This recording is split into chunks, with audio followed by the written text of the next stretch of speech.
Hey everyone, Oz here, reporting from Los Angeles. I am at the rooftop of my hotel, the hotel that I'm staying at. It is by the airport, so there is some background noise. I hope you don't mind. I got here last night for a 3-day event. I'm a part of what's called a mastermind networking event, pretty much. It is, for those of you who might not know what a mastermind is, it is a pretty much a networking event that you pay high dollar amounts to be a part of, and you become you're able to attend business meetings with other business owners at very high levels. So I pay $30,000 a year to be a part of this networking group, and we gather every quarter and discuss different business growth strategies and scaling our businesses further and things like that. And it all consists of 7- and 8-figure business owners in there from a certain sector of the market. So that's why I travel quite a bit to different locations. So this time it is in Los Angeles.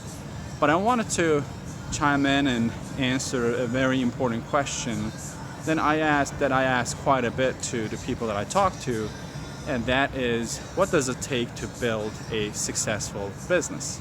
See, the thing is, a lot of people want to own businesses, but they don't really have a clear answer to that question. And that question begs for a very clear understanding of what that is for you, because it changes person to person and also business type to business type, right? What does it take to build a successful business? Well, first you got to define that for yourself. What does that mean for you to build a successful business? Or even better, why do you want to start and build a business? A lot of people do not have a specific answer to that question. I know the most common answer would be, well, I want to make more money.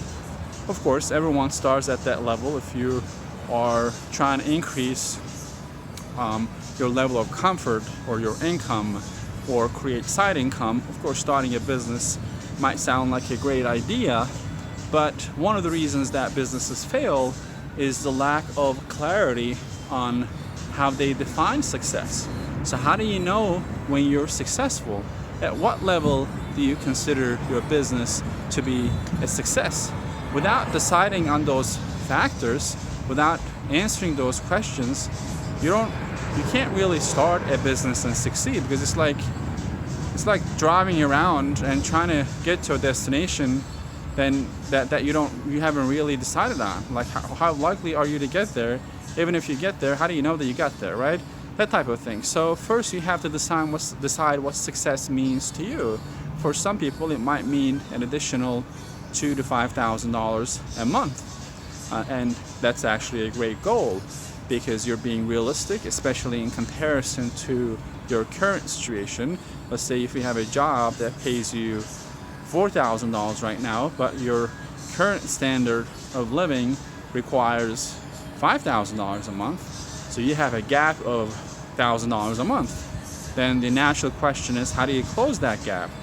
Well, either you keep changing jobs until you get a raise that gets you to $5,000, or you add skills to what you know, on top of what you know right now, so your skills are more marketable. That means you can get hired at a higher level, or you start a business. So starting the business gives you the leverage of scale, meaning that initially you can be making the additional $2,000, but over time you can be making 5 figures a month. So you can be making 10 grand, 15 grand, 20 grand. Then over time you can do 50 grand. Then over time you can do $100,000 a month. That means you've just built yourself $1 million business. You can't really do that with a job, right? So there is a ceiling to what you can make through a job. So first you got to define what success is. And success could mean different things in different times. That's why you have to break down those numbers. Like, what does success mean for your new business within the first 3 months, then 6 months, and within the next 12 months?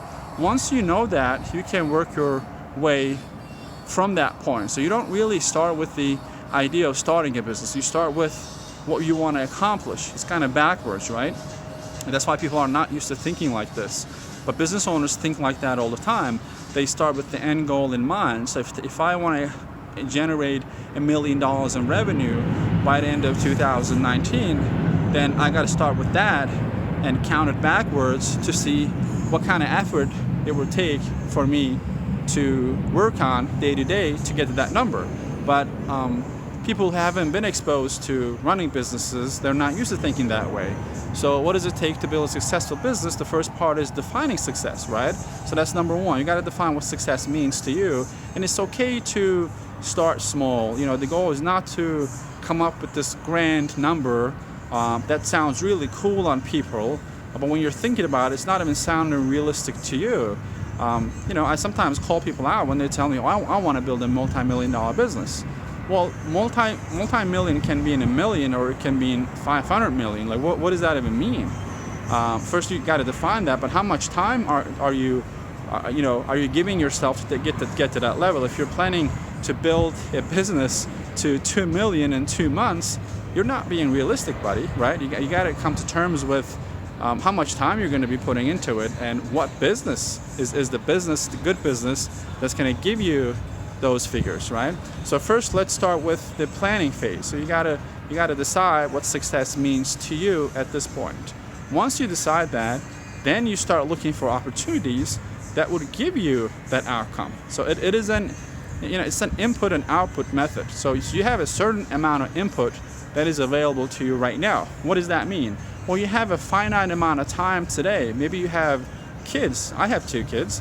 Maybe you have, you're married, you have a wife, husband, you have a lot of personal responsibilities, and on top of that, you have a job that you have an obligation to fulfill in order for you to keep the roof over your head. So your input, meaning the time that you can allocate to a job, is limited. First, you got to define how much time can you allocate to a business, because that will help you determine what kind of business you can start. Because if you have 3 hours to dedicate to a business per day, and if you're planning to start a restaurant business, I'm sorry, but that's a failed plan. It's dead on arrival. You're not going to get there. It's not logical, right? So once you determine, let's say you have 3 hours of focused time, you can just dedicate to building a business. Perfect.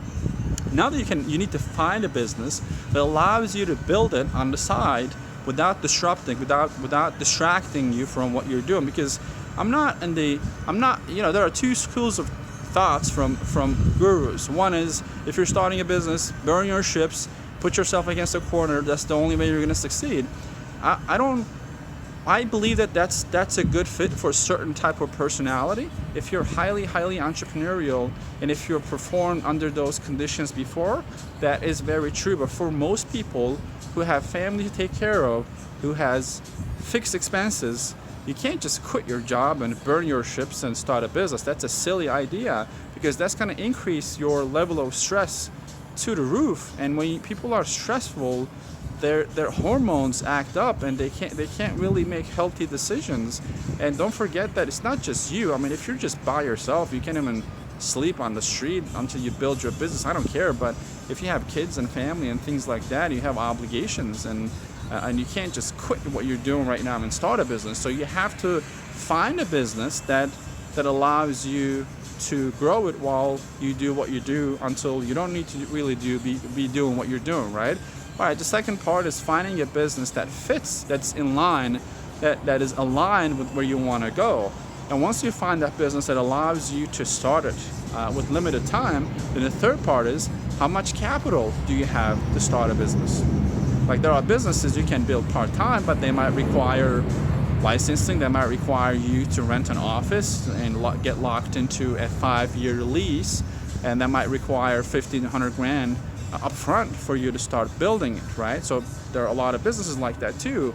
The question is, do you have that much? Are you okay with spending that much, investing into your business that much?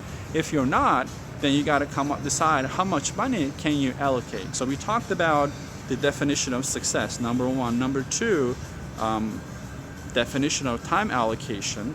Number 3, definition of finance allocation. There's really no such a thing as starting a business with zero zero finances. Like you got to put in something, even if you need a website that costs domain and hosting and things like that. So you're not gonna start a business with like $0. Right? It will require some level of financial commitment. So you got to decide how much are you willing to invest in yourself to build that business. And the fourth thing is the business you're starting moving your juices. Meaning that when you're doing your research for a business to start, well, you got to be excited about doing that business, right? If you're starting a business that you know that you're not going to be really enjoying, what's the point of doing that? I mean, you might say, well, Oz, the point is to make more money. I understand that, but you can't really sustain the growth of anything without really at least liking it. I'm not saying follow your passion and things like that. Following your passion and finding something that you're passionate about that also makes you a lot of money is a luxury. All right, people say that all the time. It's so cliche, like find your passion and follow your passion. Well, yeah, you're passionate at the same time, especially if you live in the survival mode that you're trying to grow. You're trying to get to 6 figures a year, make 10,000 plus 20, 30, 40,000.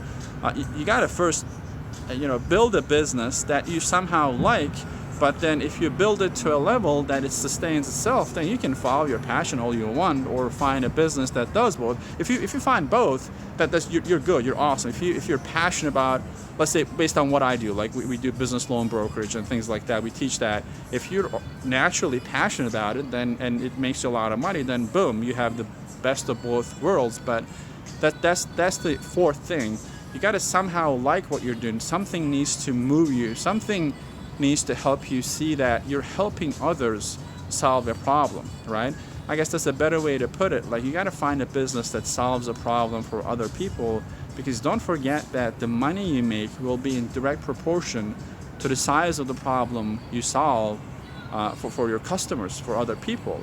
So when you put it all four of them together, right, you have the recipe for success for a business. Then from reaching your initial goal, let's say initial goal is $3,000 per month, then you can take it to 10,000, 15,000, 30,000, 50,000, then 100,000 and beyond, because you have the formula, the recipe.